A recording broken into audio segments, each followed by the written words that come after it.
is Rajesh Meena before you and welcome back to our YouTube channel GTI English वाले। तो दोस्तों, आज हम जिस लेसन को सीखने वाले हैं, आज हम जिस टॉपिक को सीखने वाले हैं वो है हमारा प्रेजेंट परफेक्ट कंटिन्यूअस टेंस। तो आखिर प्रेजेंट परफेक्ट कंटिन्यूअस टेंस क्या होता है और हम इस पर हिंदी वाक्यों का निर्माण अंग्रेजी में कैसे कर सकते हैं, वही हम आज सीखेंगे।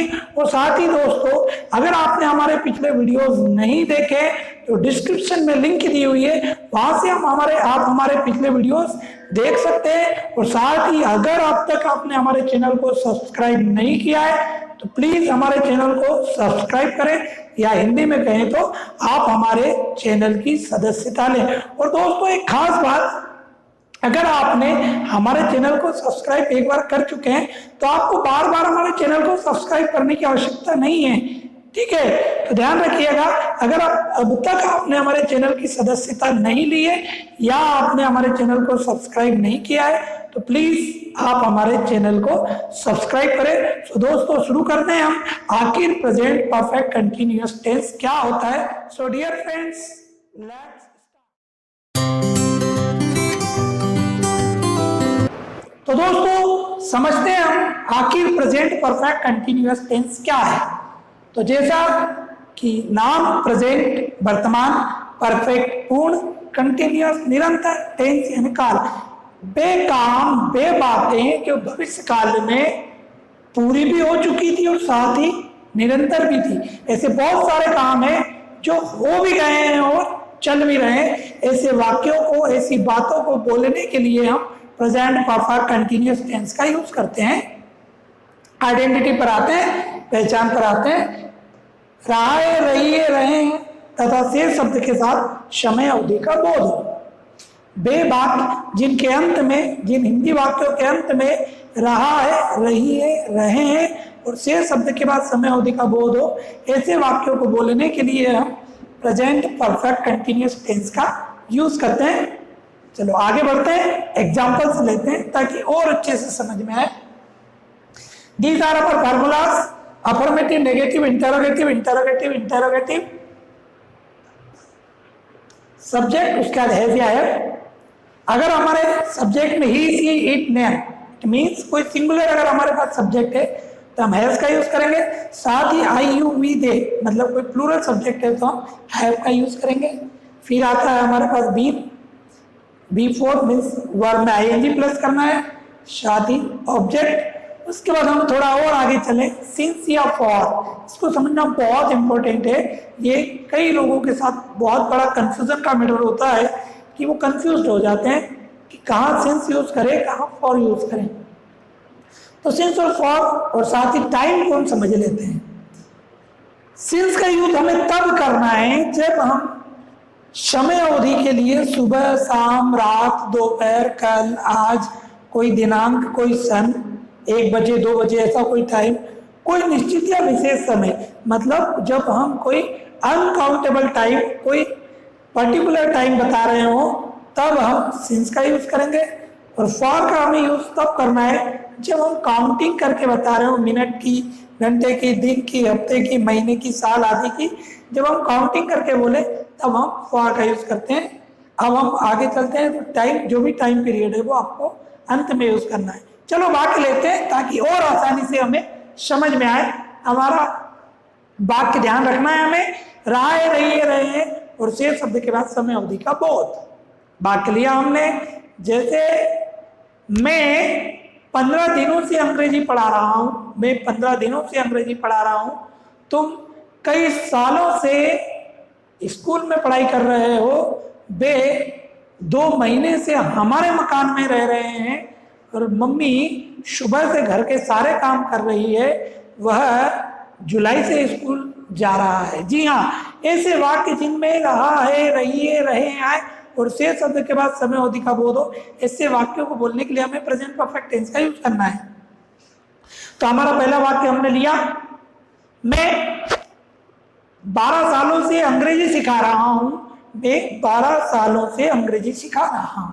सब्जेक्ट है हमारा मैं, मीन्स आई के साथ हमें हैव का यूज करना है। आई हैव बीन, वर्ब होगी सिखाना मीन्स टीच और from teaching. I have been teaching English. अब हमें सिंस है और किसी एक को यूज करना है, तो हमने टाइम पीरियड क्या बोला, 12 साल, मतलब हमने साल की गिनती करके बोली, मीन्स हमें फॉर का यूज करना है। I have been teaching English for 12 years, 12 साल, टाइम है हमारा 12 साल, फॉर 12 ईयर्स। मैं 12 सालों से अंग्रेजी नहीं सिखा रहा हूँ। I have not been teaching English for 12 years.